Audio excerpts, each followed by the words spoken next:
성도 여러분 안녕하셨습니까? 우리 안녕하셨습니까라는 인사가 이렇게 또 귀하다는 것을 새삼스럽게 느낍니다. 모두 함께 안녕하게 하신 하나님께 감사합시다. 우리 모두를 지키신 하나님께서 우리 모두를 또 이 자리에 모아 주셨습니다. 영적으로도 육적으로도 강건하기 때문에 이 성전으로 나아올 수 있었죠. 마치 성전을 향하여 나오기 위해서 흠이 없어야 그것이 살아있는 제물이 될 수 있었던 것처럼 우리도 주님의 받으실 만한 제물이 되기 위해 흠이 없게 되어 이곳으로 주님의 은혜로 초청받게 된 것이라는 생각이 듭니다. 참 잘 오셨고요. 그 삶을 지키게 하신 하나님께 영광을 돌립니다. 주님이 이 아름다운 보살핌을 앞으로도 계속 이끌어 주시길 예수님의 이름으로 축원드립니다. 오늘 우리는 깨어진 옥합과 성령의 신호라는 제목을 가지고 하나님의 말씀을 나눠보도록 하겠습니다. 마태복음 26장, 마가복음 14장, 누가복음 7장, 요한복음 12장에 모두 등장하고 있는 시온의 집에서의 잔치라는 주제를 가지고 함께 보게 될 텐데요. 누가복음 7장을 기준으로 두시고 말씀을 보시면은 성경을 기록하시면서 공부하시기가 좋을 것 같습니다. 자, 그럼 마지막 시대 남은 자손을 향한 하나님의 촉구가 무엇인지 이 마지막 때와 연관하여서 오늘 옥합에 대해서 함께 나누는 시간 속에 하나님께서 임재하시길 간절히 기도해 봅니다. 로마서 13장 11절입니다. 함께 먼저 읽어보겠습니다. 시작. 또한 너희가 이 시기를 알거니와 자다가 깰 때가 벌써 되었으니 이는 이제 우리의 구원이 처음 믿을 때보다 가까웠음이니라. 아멘. 오늘도 하루 더 주님의 구원의 날에 가까워졌음을 믿으십니까? 주님의 오심이 확실하다면 우리는 매 시간, 매 분, 매 초마다 주님과 가까워지고 있습니다. 그것을 분명하게 믿어야 되고 그것이 우리의 희망이 되어야 합니다. 그렇게 희망을 그곳에 두고 산 사람들은 삶이 조금씩 바뀌어지기 마련입니다. 이민을 갈 계획을 세운다면 너무나 당연하게도 이곳에서의 짐을 줄이고 이민 갈 곳으로 재물을 쌓듯이 우리의 삶도 때에 맞추어서 살아가는 것이 지극히 당연한 것입니다. 그런데 이런 시기와 관계없이 시절처럼 살아가는 사람들이 있습니다. 분명히 모든 것들이 무너져 가고 있는데 그 무너져 가고 있는 것에 애착을 가지고 아직까지도 그곳을 벗어나지 못해서 아동바동 그렇게 살려고 하는 이들이 많지요. 요즘 부동산 불패라는 말도 먼 나라 이야기가 된 것 마냥 바닥으로 떨어져 내려가고 있습니다. 이때가 기회야 라고 생각하고 치고 들어가신 분들이 땅을 치면서 또 떨어지고 있어 라고 하시는 분들도 있는 것을 보면서 우리가 지금 물론 지혜롭게 생각할 때 들어갈 타이밍이 있다는 것도 인정 안 할 수 없는 것은 아닙니다만 우리가 동시에 잘 생각해야 될 것은 세상이 이렇게 무너지는 사인이 주어지고 있을 때 고개를 들어서 하늘을 봐야 되겠다.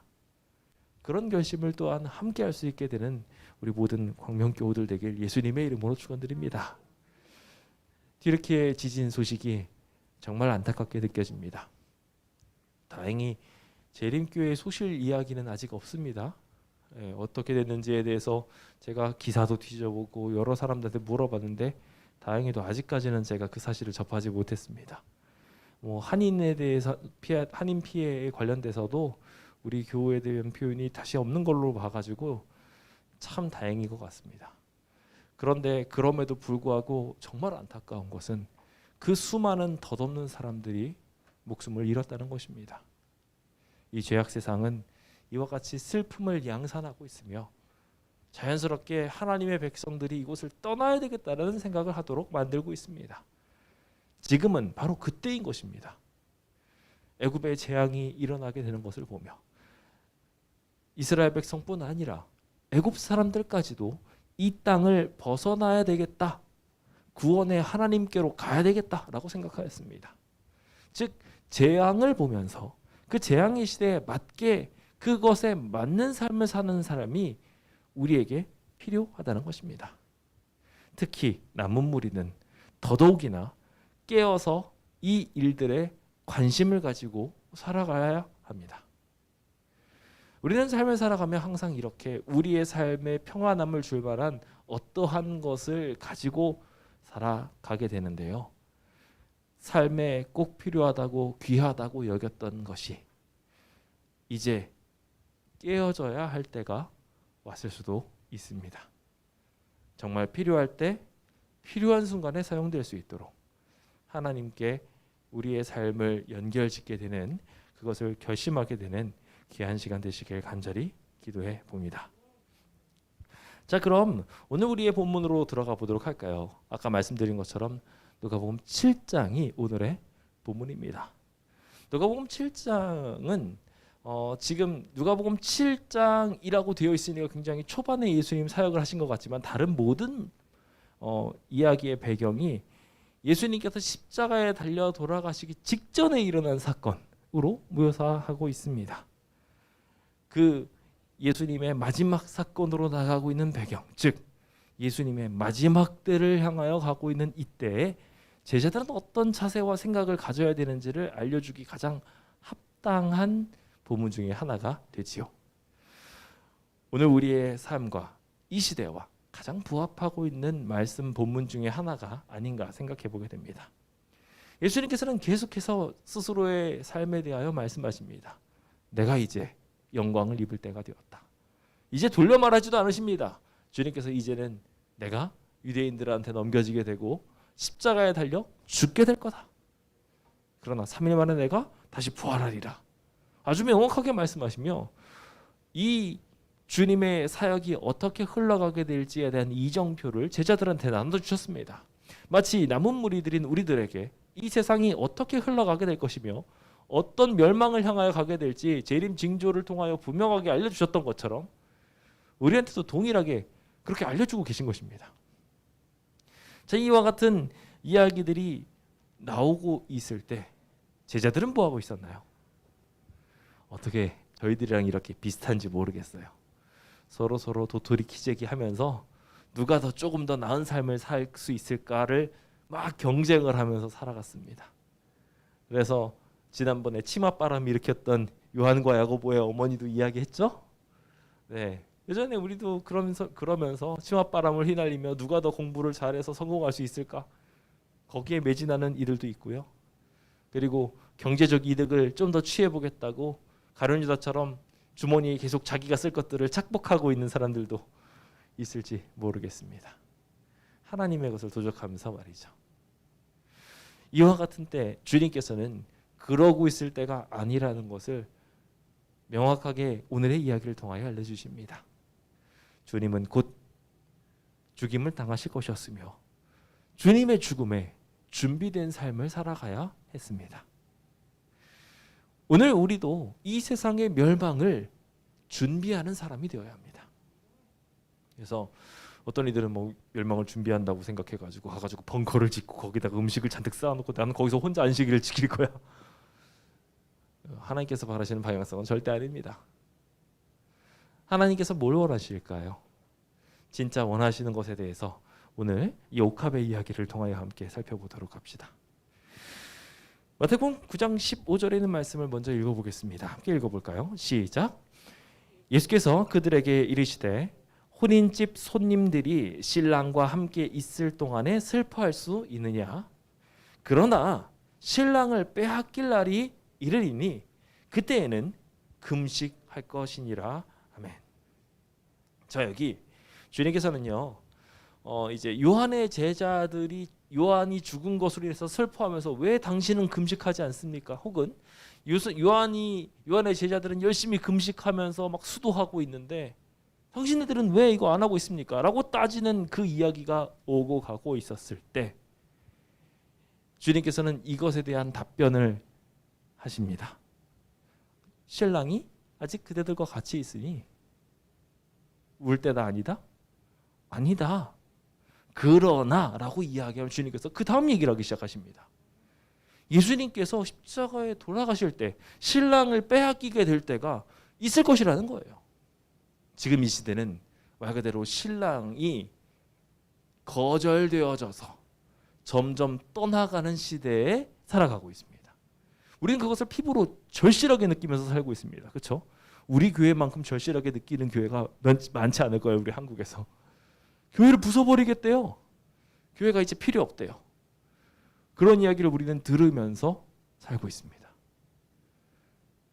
우리가 신앙생활을 하면서 항상 기뻐하고 즐거워하면서 사는 것 분명합니다. 필요합니다. 당연한 것이고요. 그 기쁨을 동력으로 살아가야 합니다. 그런데 그 이전에 우리가 진짜 기뻐할 상황인지에 대해서는 살펴야 합니다. 우리가 지금 예수님의 죽음을 앞두고 성전의 파괴를 앞두고 있다면 예레미야가 이 세상을 보면서 따라 내 백성들아 굵은 배를 두르고 제에 들어가서 같이 기도하고 하나님을 찾아야 한다라고 이야기할 때 그 음성을 우리가 귀 기울여야 합니다. 주님께서는 우리가 기뻐하는 걸 바라시지만 멸망 중에 있을 때는 돌아 나오기 위해 자아 성찰하기를 기대하고 계십니다. 내가 정말 잘 살고 있는지 그렇지 않은지에 대해서 명확하게 알아야 하는 것입니다. 우리는 어떤 삶을 살아가고 있는지요. 이 시대에 부합한 마지막 때 알맞은 신앙인으로서의 자세도 함께 가지고 있는지요. 우리가 기뻐하는 기쁨이 우리의 연약함을 발견하고 하나님의 구원을 느끼게 될 때 비로소 확대될 수 있음을 분명하게 알진대 나의 연약함을 먼저 깨닫는 일이 반드시 선행되는 진정한 기쁨에 들어가시는 주의 백성 되시길 예수님의 이름으로 축원드립니다. 여기 6월절 엿새절은 굉장히 북적북적한 상황이었습니다. 예수님께서 가는 곳마다 사람들이 막 몰려들기 시작했습니다. 우리가 지난번에 공부했던 것처럼 갑자기 바디메오의 눈이 퍽 뜨여지면서 소경이 눈을 뜬다는 이야기가 나왔습니다.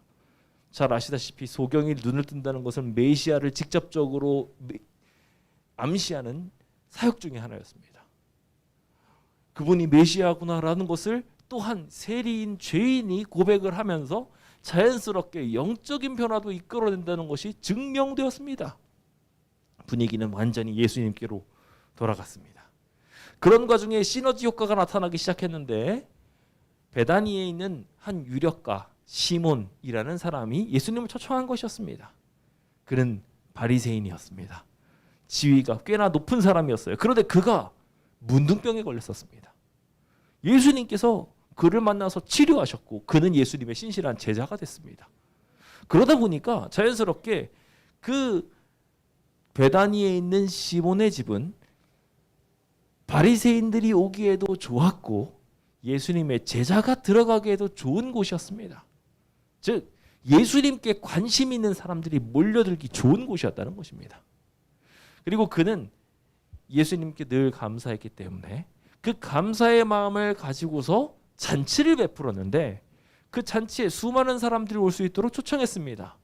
당연히 베다니에 살고 있었던 그 당시 제일 핫 인싸였던 나사로, 죽었다가 얼마 전에 살아난 사람, 다들 궁금하잖아요. 어떻게 살렸는지. 나사로한테 물어봐도 나사로는 나는 잠깐 눈 감았다가 떴는데 예수님이 눈앞에 있더라. 이거밖에 할 말이 더 없잖아요. 그러니까 자세한 이야기는 누구한테 들을 수밖에 없어요? 예수님한테 들을 수밖에 없어요. 그것을 기점으로 해가지고 예수님이 부활에 대하여 이야기하시는 것을 기대하면서 혹은 바리새인 같은 사람들은 부활에 대해 이야기를 하면 사두개인을 깔보고 혹은 부활의 이야기를 자꾸 꺼내면서 예수님에 대한 이야기를 호도하기 위해서 함정을 파놓고 기다리고 있었던 것입니다. 딱 그런 상황 속에 잔치가 벌려졌습니다. 잔치는 잔치였지만 정말 서슬퍼런 칼날들이 왔다 갔다 하고 있었죠. 우리가 지금 살아가고 있는 이 시대도 어쩌면은 경제적 호황기를 유례없는 역사 속에 누리고 있는 시대, 잔치 시대 속에 살아가고 있는지도 모르겠습니다. 모든 문물들이 발달하고 삶이 편해집니다. 그리고 매 순간마다 우리에게 행운이라는 것이 올 만한 기회들도 막 있어 보여요. 특히 광명은 그 행운의 도시 중에 하나로 점철되기도 했던 도시입니다. 이런 긴장감 속에 우리는 살아가고 있어요. 특히나 이 일들이 점점 어려워지는 배경을 심판당하는 경험들을 하면서 사람들이 교회 때문에 이러는 거 아니야 라는 생각들을 조금씩 가지고 있을 이때, 그래서 교회가 사업을 지원하도록 만든다면 우리한테 엄청난 손해를 줄 것 같아, 잠재적인 저 교회는 없애야 돼 라고 생각하며 마치 예수님을 죽이려고 했던 시대와 비슷한 시대에 살아가고 있는 이때 우리는 살아가고 있는지도 모르겠다는 것입니다. 주변에선 잔치처럼 보일지 모르겠지만 제자들도 피부로 느끼고 있었어요. 살벌한 칼춤이 왔다 갔다 하고 있다는 것. 그래서 예수님께 죽으러 나아가자라고 이야기하면서 도마가 외쳤던 상황적 배경도 분명하게 있었습니다. 우리가 지금 느끼고 있는 이 경제적 압박감과 시선들을 똑같이 그들도 느꼈던 것입니다. 그런데 그들은 어떻게 살았는 줄 아셔요? 즐기면서 살았어요. 내가 하고 싶은 거, 내가 좋아하는 거, 내가 해야 하는 걸 쫓아가면서 살았다는 것입니다. 어쩌면 우리도 비슷한 상황에 놓여 있는지도 모르겠어요. 제자들의 모습과 비슷합니다. 우리의 관심사가 예수님보다, 사흘 만에 다시 세워질 성전보다 내 중심적으로 살아가게 되는 경우들이 더 많다라는 것입니다. 어쩔 수 없어요. 제자들도 그랬어요. 인간이 다 이렇게 연약한 것 같아요. 중요한 것은 우리가 연약하기 때문에 이렇게 무너질 수 있지만 무너지는 과정 중에 예수님을 볼 줄 알아야 한다는 거예요. 그래서 주님께서는 계속 우리에더러 말씀으로 돌아올 수 있는 기회를 주셨어요. 그리고 그것을 통해서 내가 계속 세상적 방향으로 휘어져 가고 있는 것을 다시 바로잡을 수 있도록 주님께서 만들어 주셨던 것입니다. 지금이 무슨 때인지 바로 알고 내가 어떻게 살아야 될지를 알도록 만드신 것이 주님의 설계였습니다. 많은 사람들은 그래서 여기에 나사로를 보고 싶어서 왔습니다. 문둥이 시몬의 치료도 확인하고 싶었습니다. 이 잔치에 흥미로운 이야기들이 많았기 때문에 이곳으로 몰려들게 되었던 것이죠. 마침 그곳에 많은 사람들이 있었습니다. 예수님께 은혜를 받았던 많은 이들이었습니다. 거기에는 나사로도 있었고요, 시몬도 있었고요, 그리고 여기 우리의 주인공 마리아도 있었습니다. 마르다도 여기서 있었는데요. 마르다는 보니까 일을 열심히 하고 있었대요. 이때는 일을 열심히 하면서 봉사하면서 여기 영감의 말씀에 보면 귀를 한쪽으로 팍 크게 떠가지고 예수님께서 하시는 말씀을 열심히 들었다고 합니다. 이렇게 여기에 많은 은혜를 입은 이들이 모여서 오늘의 주인공들이 다 모였을 때 조용하게 한 가지 사건이 일어나게 됩니다. 주님께서 주신 은혜에 반응하는 사람이 나타났다는 것입니다. 우리가 이 시대에 가장 해야 되는 일 중에 하나는 은혜에 반응하는 일입니다. 주님께서 나한테 베풀어 주신 은혜가 있음을 발견하고 내 가치 없는 삶에도 불구하고 끊임없이 죄로 돌아서고 있는 우리의 모습을 보고서도 나를 사랑하시는 분이 있구나. 그래서 이 죄인인 나를 살리기 위해서 지금 십자가에 죽으러 가시는 예수님이 있구나라는 것을 발견하게 되는, 그래서 감사함을 느끼는 그런 사람이 필요한 것입니다. 여러분 감사하십니까? 감사해서 여기 오셨습니까? 아멘. 감사합니다. 저도 정말 못난 사람이지만 하나님께서 어떻게 이렇게 목소리를 확 트여가지고 오늘도 이렇게 말씀을 할 수 있게 해주시니까 막 펄펄 나는 것 같습니다. 갑자기 오늘 그 하나님의 놀라운 은혜를 여기에다가 다 내려놓고 가게 되길 예수님의 이름으로 축원드립니다. 예수님의 희생을 보고 이 여인은 반응을 하게 되는데요. 그가 이것을 반응하게 된 배경이 있었습니다. 그 배경에 대하여 영감의 말씀은 이렇게 이야기하고 있습니다. 이때 예수님께서 문둥이 시몬의 집에서 하고 계셨던 말씀은, 그리고 그분이 제일 자주 요즘 들어서 계속 말씀하셨던 것은 내가 예루살렘에 갈 텐데 너희를 위하여 죽을 거란다 라는 이야기였어요. 그 이야기를 계속 하고 계셨고 여기서도 그 얘기를 하고 계셨다고 영감의 말씀은 표현하고 있습니다. 그때 주변의 분위기는 어땠을까요? 주변의 분위기도 영감의 말씀을 보면은 기록되어 있습니다. 영감의 말씀은 어떻게 기록되어 있냐면은 예수님께서 십자가에 달려 돌아가신다고 이야기하니까 예수님 또 저는 이야기하시네, 슬프다 정도였어도 제가 참 좋겠어요. 저 얘기 또 하신다라고 이야기하면서 주의라도 기울였으면은 다행이다라고 생각할 것 같아요. 제자들의 상황은요 그러지 않았어요. 예수님 저 이야기 또 하시네 하고 걱정하고 두려워하지도 않았고요. 이들은 이 잔치에 빠져가지고 주변 사람들이 잔뜩 모여있고 유력가들이 잔뜩 모여있는 모습을 보고서 예수님 곧 왕 되시는 거 아니야? 라는 기대를 가지고 있었다고 기록하고 있어요. 엉뚱한 기대, 세상적인 성공에 대한 기대를 하면서 있었다는 것입니다. 예수님의 말씀이 중요했던 것이 아니라 자신의 성공이 더 중요했던 것이죠. 그렇게 자기중심적으로 갔던 이에게는 은혜가 일어날래야 일어날 수가 없었습니다. 예수님을 바라보지 않고 예수님의 사랑에 주의하지 않으면서 어떻게 예수님의 말씀 속에 있는 은혜를 발견해낼 수 있겠어요? 안 되는 거죠. 예수님이 지금 나를 위해서 죽으러 가신다는데 그게 오히려 자신한테 부담만 되는 거예요. 왜냐하면 예수님이 죽으시면 예수님이 왕이 못 되시잖아요. 그래서 여기에서는 극명한 두 부류의 사람으로 나뉘어지게 됐던 것입니다. 여인은 자기가 해야 될 것을 알았어요.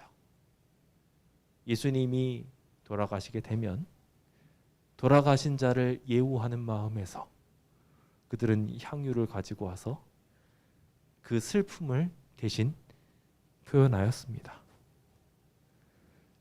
평소에 예수님께서는 이 말씀을 계속하셨기 때문에 이 여인은 예수님의 돌아가심에 대하여 준비하기 시작했습니다. 자신으로서는 범접할 수 없는 아주 귀한 향유 나드 한 근을 준비하게 됩니다. 예수님이 돌아가시면 이걸 드려야지.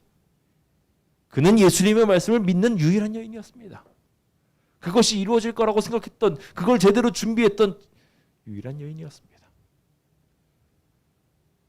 그리고 예수님께서 그 이야기를 할 때 내가 그날까지 왜 미루겠는가? 오늘 내가 주님께 드려야 되겠다 라는, 아직 이르지 않았지만 예수님의 십자가 사건까지 다가가지 않았지만 미리 그것을 하나님한테 드려서 기쁨이 되어 드려야 되겠다라고 결심하는 시기를 제대로 아는 사람, 그 여인이 바로 마리아였습니다. 저는 이 마리아가 주변에서 다 무시받고 못 배웠다고 말하는 여인이었기 때문에 더 감사합니다. 어떤 특별한 사람이고 어떤 대단한 사람이고 뭔가 지성 있는 사람이어야 이것을 할 수 있었던 것이 아니라 누구나 예수님을 진짜 사랑하기만 하면 할 수 있었던 것입니다. 이 마리아는 제대로 된 직업조차 없는 이였습니다. 하지만 그녀의 전 재산이라고 할 수 있는 자신의 삶을 주님께 드리겠다고 준비했고 또한 조용히 드릴 수 있는 사람이었습니다. 오늘 우리도 이때 무엇을 해야 하는 사람인지 다시금 깨닫게 되길 예수님의 이름으로 축원드립니다. 우리의 옥합이 깨어질 때가 지금이지 않을까요? 주님의 사업이 꼭 도움이 필요로 될 때 우리의 마음이 헌신으로 물들게 되길 예수님의 이름으로 축원드립니다. 주님께서 그 일들을 통하여 놀라운 기적을 일으켜 주실 것입니다. 두 번째로 우리가 생각해 보아야 할 아주 중요한 것은 지금이 아낄 때가 아니라 바쳐야 할 때라는 것입니다. 히브리서 11장 26절입니다. 함께 읽어보겠습니다. 시작. 그리스도를 위하여 받는 수모를 애굽의 모든 보화보다 더 큰 재물로 여겼으니 이는 상 주심을 바라봄이라. 아멘. 히브리서 11장에 등장하고 있는 믿음의 누룩들은 늘 자신의 시선을 하늘에 두고 있었던 사람들이었습니다. 그는 항상 하늘의 보화를 쌓았습니다. 그래서 애굽에 있었던 수많은 재물보다도, 지위보다도, 자신에게 보장된 모든 것보다도 하나님께서 나한테 주시는 사명이 더 중요하다고 생각해서 그 모든 보화보다도 상 주시는 하나님을 쫓아가는 사람들, 그게 보지 못하는 것을 믿는 믿음의 백성들이라고 묘사하고 있습니다. 세상 사람들이 보기에는 이것은 손해이고 멍청한 일입니다. 생각을 해보십시오. 기왕이면 조금만 더 기다리고 있어서 모세가 바로가 된다면, 생각을 해보세요. 어떨 것 같아요? 이스라엘 백성 풀어주는 거 쉬울 것 같아요? 안 쉬울 것 같아요? 당연히 되는 거잖아요. 자기가 바로가 됐는데, 만인지상에 있는 위치에 있는 사람이 돼버렸는데, 그럼 이스라엘 백성들을 놔주겠다라고 이야기하는 거 쉽잖아요. 모세는 거기까지 갔던 사람이에요. 그렇지 않습니까?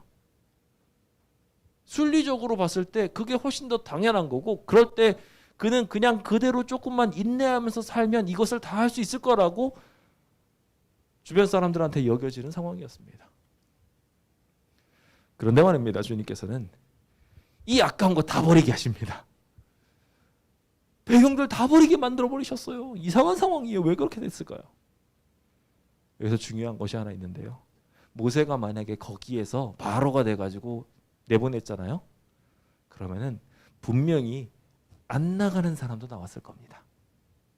그게 이미 역사적으로 증명됐거든요. 페르시아 시대 때 주님께서 다 풀어주셨어요. 그런데 풀어줬지만 위력가로 여전히 남아있는 사람들이 그곳에 있으니까, 나도 저 위로 올라갈 수 있지 않을까? 지금 이때라면 내가 여기에서 이 거대한 왕국에서 성취 하나 할지도 몰라. 이 아까운 걸 내가 왜 버리고 저기 시골대기로 가가지고 무너진 성읍을 다시 회복하고 있어야 돼? 난 그렇게 안 할 거야 라고 한 사람이 나올 거를 주님께서 아셨기 때문에 그래요. 여러 가지 이유들이 있지만 오늘 우리는 주님께서 하나님의 힘으로 이 모든 일들을 이루고자 하심을 발견할 수 있는 눈이 분명하게 띄어져야 될 것 같습니다. 이 땅에 있는 어떠한 곳으로 뭔가를 만들어가는 사람이 아니라 하늘의 보화를 보고서 움직일 수 있는 사람이 되어야 한다는 것입니다. 오늘 그 믿음의 시선이 우리에게 있게 되길 예수님의 이름으로 축원드립니다. 여기 이 제자들이 분노하기 시작합니다. 보면요 참 재밌어요. 마태복음에는요 제자들이라고 돼 있고 마가복음에는 어떤 사람들이라고 나와 있는데요. 요한복음에 가니까 아주 누군지 그냥 팍 등장합니다. 돈주머니 딱 차고 있었던 유다였어요. 유다가 이야기를 딱 꺼내게 되니까요. 다른 제자들도 왁 하고 달려들면서 주변 사람들까지 다시 선동하게 됐어요. 이게 참 무서운 얘기예요. 탐욕을 가지고 있는 한 사람이, 이 세상인 욕심을 가지고 있는 어떤 이가 이 이야기를 이성적인 계획인 것처럼 포장해가지고 말하기 시작하잖아요. 그러면 그 이야기에 수많은 사람들이 동조한다는 거예요.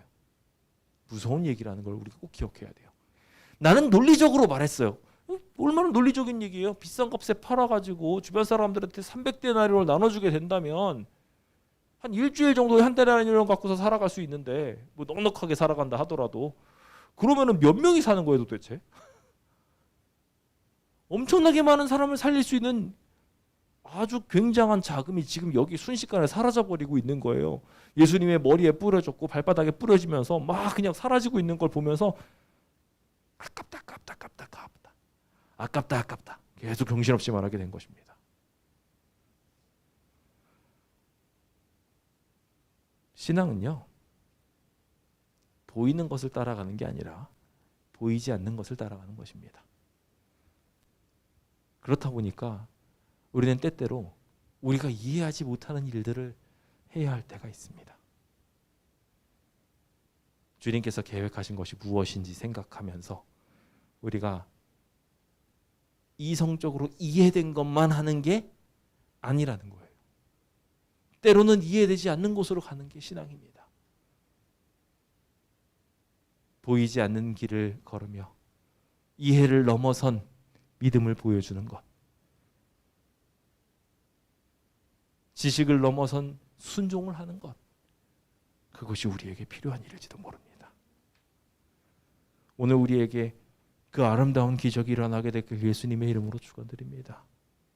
제자는 분개하면서 예수님을 기리는 이 엄숙한 자리에서 그것을 아깝다고 말했습니다. 그래서 예수님께서는 그 이야기에 대하여 다음과 같이 말씀하십니다. 이 여인의 헌신에 대하여 이야기하면서 이 여인의 헌신이 투박했을지 몰라요.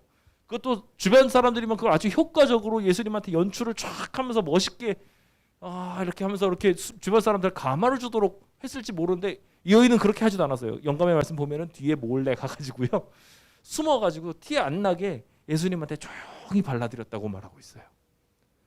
그런데 그 조용히 발라드리는 게 뭐 때문에 들켰냐면 향기 때문에, 너무 아름다운 향기 때문에 다 알게 된 거죠. 그리고 와서 막 버럭버럭 뒤집어지게 된 거였죠. 여인은 그 얘기를 보고서 비평하는 이야기를 듣고 얼어붙어가지고 나 어떻게 해야 되지? 어떻게 대답도 못하고 도망가려고 했어요. 그 자리에서 뭐라고 답변을 할지 몰라서 내가 이걸 왜 했는지 모르겠다고 하면서 그냥 도망가려고 하는 상황이었습니다. 그때 예수님께서 하신 이야기가 있습니다. 초등학생이 딱 성적 잘 받으면 드는 얘기 있잖아요. 참 잘했어요. 예수님께서는요, 이 여인의 이야기를 참 잘했어 라고 이야기를 했다는 것입니다.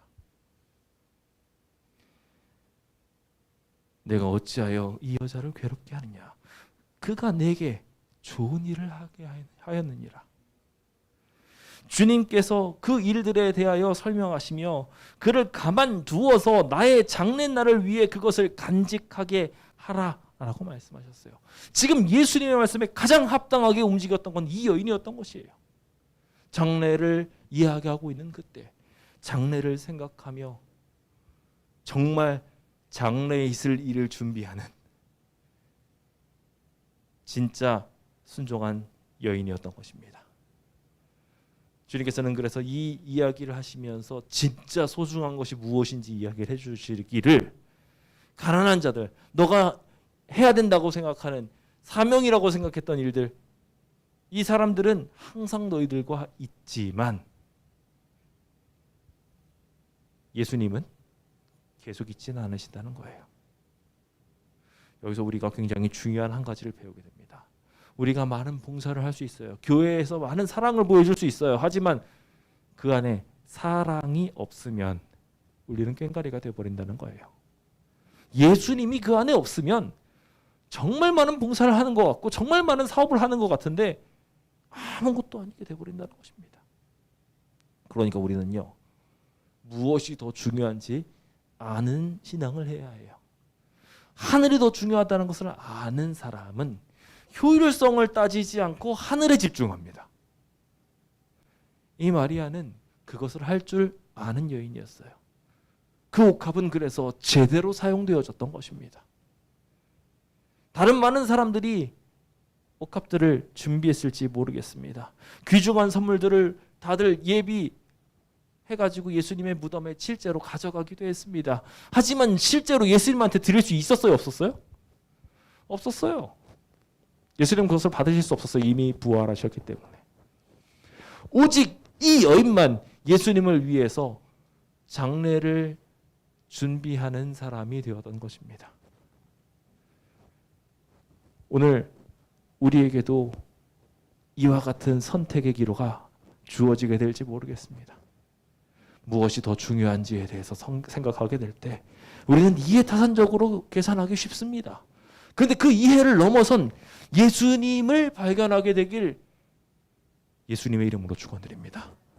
그 주님의 이름이 우리에게 얼마나 필요한지를 알게 되고, 내가 정말 이해할 수 없는 일이지만 하나님께서 시키시는 것을 느끼고 감동하여서 움직이게 되는 일들이 우리에게 필요한 것입니다. 현재 이 교회는 그렇게 세워진 교회라고 저는 들었습니다.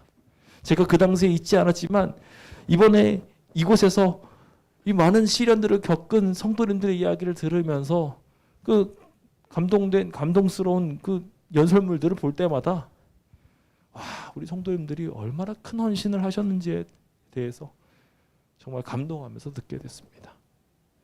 그렇게 돼서 다들 굶으셨나요? 다 경험하셨잖아요. 하나님께서 넉넉하게 갚아주셨습니다. 하늘을 바라보고 걷는 걸음들은 예수님을 잃어버리지 않는 신앙은 이처럼 반드시 보답을 받게 될 것입니다. 그 보답이 이 자리에 계신 모든 성도님들과 또 함께 있게 되길 예수님의 이름으로 축원드립니다. 마지막으로 우리는 이 마지막 시대에 중요하게 또 한 가지 해야 될 일이 있음을 발견하게 됩니다. 무엇이냐면 그 어떤 때보다도 단단하게 결집하기 위해서 주변 사람들을 지적하고 다닐 때가 아니라 자기를 들여다봐야 할 때라는 것입니다. 모두가 하나 되어야 되는 시점에 있어서 그 하나됨이 이루어지려면 상대의 흠을 보면 그 하나됨이 이루어질 수 없습니다. 내가 부족하고 내가 연약하여 이 공동체에 들어가서 함께 연합을 누릴 때 안심을 누릴 수 있겠다라는 생각이 느껴지게 되면 자연스럽게 연합은 만들어지게 됩니다. 그래서 보필하는 이가 필요하다고 느끼는 이들이 제대로 된 연합을 하는 거예요. 그런데 나는 혼자서 잘났어요. 그럼 그 혼자 잘난 사람이 옆에 사람이랑 같이 잘 연합을 할까요? 안 해요. 귀찮으니까 떨어뜨려 놓고 자기 혼자 하려고 합니다. 그래서 우리가 지금 이 마지막 시대에 또 하나 깨트려야 될 옥합이 있는데 오늘 우리 안에 있는 잘못된 자아입니다. 그거를 깨트리는 게 진정한 향기요 구원이 될 것이라고 믿습니다. 마태복음 7장 3절입니다. 함께 읽어볼까요? 시작. 어찌하여 형제의 눈 속에 있는 티는 보고 내 눈 속에 있는 들보는 깨닫지 못하느냐. 기억합시다. 오늘 우리가 진짜 깨달아야 할 것을. 여기 이제 그렇게 분위기가 주님께서 말씀하시면서 분위기가 조성되고 있을 때에 불만을 가지고 쳐다보고 있었던 이가 있습니다. 이 잔치의 주인공이었습니다. 내가 원래 여기 주인공이거든요. 내가 이거 주인공이라 예수님 모셨거든요. 근데 주의가 누구한테 갔어요?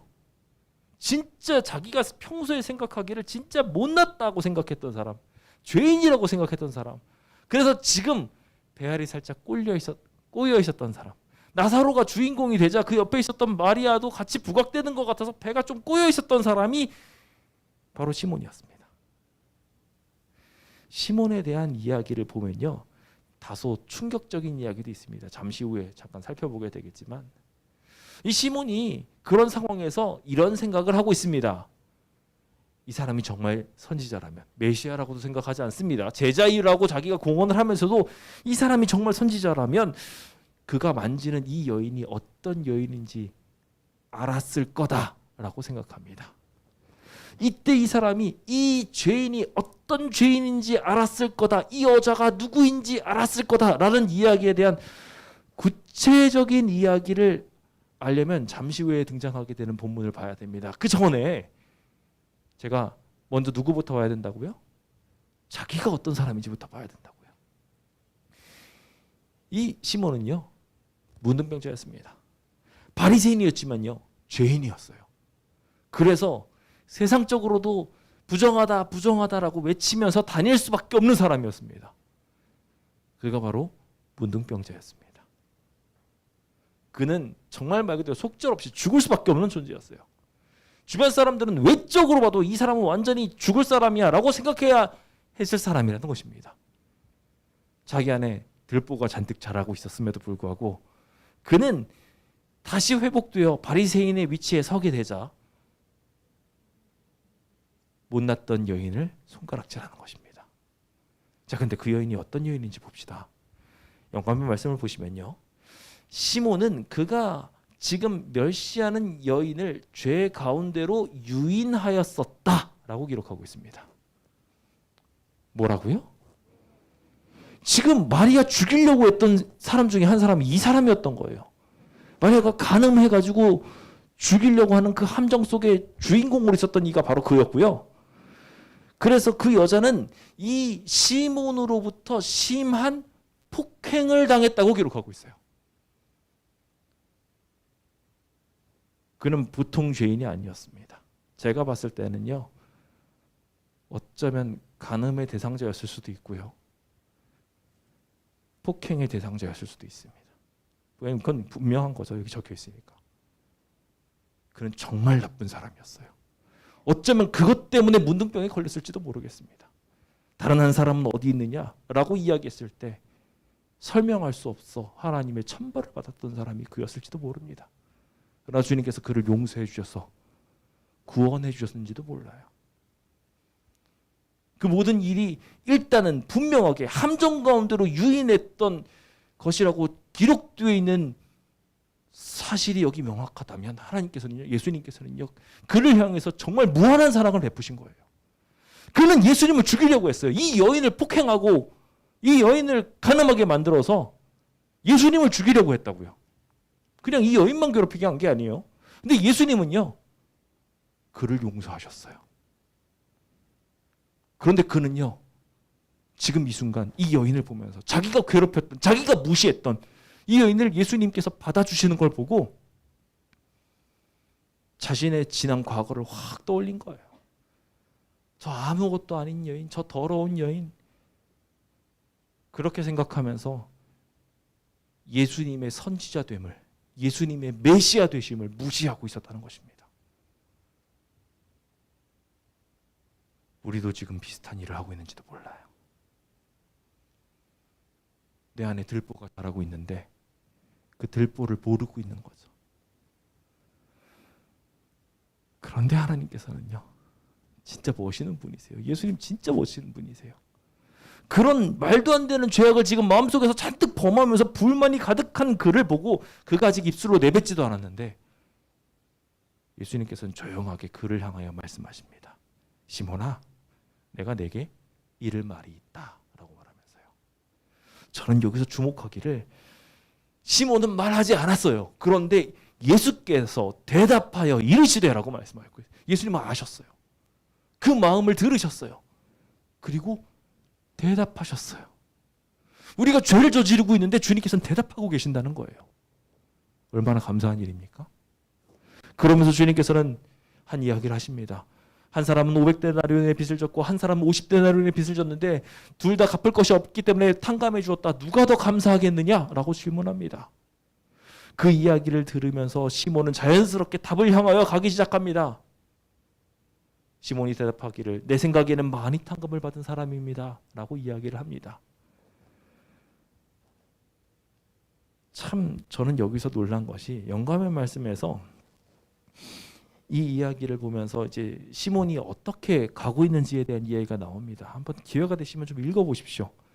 근데 여기서 보면 시몬은 새로운 빛 가운데서 자기를 이제 바라보기 시작했다고 기록하고 있어요. 그러면서 그는 마리아가 선지자보다 더 큰 이로부터 얼마나 존중되고 있는지 알게 되었다고 말하고 있었습니다. 그러면서 자연스럽게 자기 마음을, 자기에 있는 모든 것들을 다시 한번 뒤돌아보면서 수치심을 갖게 되고요. 자기를 그토록 사랑하셔서 지금 이 순간에도 이렇게 따뜻한 사랑으로 다른 사람들한테 질책하지 않고 사랑으로 말씀하신 예수님을 발견하게 됩니다. 자신의 마음을 다 들어보다 보시는 그 큰 신사랑을 보면서 그는 하나씩 깨닫기 시작하는데요. 시몬에게 이르시되 너는 내 집에 들어올 때 발 씻을 물도 주지 않았지만 그 여인은 눈물로 지금 발을 씻기고 있었다. 유대인의 예식에 있어서 발 씻을 물을 주는 건 너무 당연한 이야기인 거 알고 계시잖아요. 예수님이 세종 예식 해주셨던 거 다 기억하시죠? 그 여인은 안 줬어, 이 사람은. 근데 지금 이 여인은 자기 눈물로 그걸 하고 있는 거예요. 인사로 흔하게 안녕하십니까 하고 존경을 이야기하면서 유다에 키스하잖아요. 그렇죠? 제자들이 그렇게 인사를 했었지만 입 맞추지도 않았어요. 이 사람은. 그런데 이 여인은 계속 끊임없이 자기 발에다가 지금 입 맞추고 있다고 이야기하고 있는 거예요. 감람유도 하나 발라주면서 이렇게 귀한 취급 안 해주는데 이 비싼 향유를 내 발에 부었다고 이야기하면서 주님께서는 그의 부족한 부분들을 깨우쳐주기 시작합니다. 그의 냉정함과 태만이 얼마나 많이 자비를 받고 있었는지에 대해서 분명하게 알게 되었고 그것을 얼마나 자기가 가볍게 생각했는지도 알게 됩니다. 그러면서 주님께서 말씀하시기를 많은 죄가 사해진 것이 그녀가 그렇게 많이 사랑했기 때문이다 라고 이야기를 하면서 한 가지로 초청하시게 되는데요. 제가 지금 아까 전에 넘어가긴 했지만 영감의 말씀 이런 이야기가 등장합니다. 저는 여기서 많이 탕감을 받은 자라고 이야기하면 저는 자연스럽게 이 마리아인 줄 알았어요. 마리아가 더 많이 탕감을 해서 더 많이 사랑을 했구나라고 했는데 영감의 말씀에는요 보면은 더 많이 사랑을 받은 사람은 시몬이더라고요. 그렇게 적혀 있어요. 주님께서는요 지금 손가락질하고 있는 우리를 향해서 내가 너를 정말 많이 사랑해. 너가 이런 것도 안 하고 아무것도 안 하고 있지만 나 너 정말 사랑한다 라고 말씀하시면서 사랑으로 돌아오게 하고 계셨던 것입니다. 주님께서는 그 이야기를 통하여 이 시몬을 사랑하시는 예수님을 발견하게 되고 겸손하고 자아를 희생하는 제자로 바뀌게 되었다고 영감의 말씀은 그의 마지막을 정리하고 있습니다. 오늘 우리도 이와 같이 되길 예수님의 이름으로 축원드립니다. 우리도 이와 같이 우리 스스로를 발견하여 자아를 깨트리는 사람 되길 소망합니다. 이 깨트린 자아로 인하여 이 향유가 아름다운 이야기와 담화로 모든 사복음서에 복음이 들어가는 모든 지역에 다 전파되었던 것처럼 오늘 우리도 지금 이 시대에 맞는 행동을 하게 되므로 우리가 깨트린 이 향유로 인하여 모든 이들의 마음을 울리는 기적의 사람이 될 수 있다고 저는 생각합니다. 이 시대는 그것이 가장 필요한 시대이며 그것이 우리의 마음속에 분명하게 이루어져야 할 시대입니다. 주님께서는 그 여인을 향하여 말씀하시기를 내 죄사함을 받았느니라 라고 말씀하셨습니다. 이 시기에 맞춰서 자신의 삶을 드리게 되었을 때 그녀는 그동안 자신의 삶을 짓누르고 있었던 죄 사함에 대한 확언을 다시 확인하고 평안히 가라는 주님의 말씀을 듣게 됩니다. 오늘 우리도 이와 같이 성령을 따라 일하며 기적의 결과를 일꾼이 되길 예수님의 이름으로 축원드립니다. 성령께서 그를 위하여 계획하셨으며 그는 성령의 강권하심에 순종하였던 것뿐이다. 우리가 이와 같이만 한다면 기적이 일어날 것입니다. 때때로 우리 성령 하나님께서는 우리에게 아무런 이유도 알려주시지 않으신다.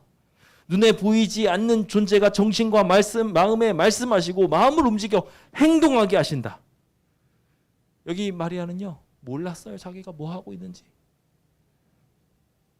하지만 그 마음을 움직이셨던 하나님께서 기적을 이루어 주셨습니다. 지금 이 시대도 마찬가지로 그와 같은 일이 꼭 필요한 때라는 것을 기억하시고 우리가 어떤 때에 살아가고 있는지 즐길 때가 아니라 자신을 보고 애통해야 하며 아낄 때가 아니라 바치고 지적할 때가 아니라 자신을 살피게 되는 아름다운 기적 속으로 들어가 하나님께서 이루고자 하시는 일이 꼭 이루어지는 광명교회가 되기를 소망합니다. 그 아름다운 기적을 향하여 우리 함께 힘차게 나아갑시다. 그 아름다운 기적이 여러분들에게 꼭 보게 될 것이라 믿습니다. 감사합니다.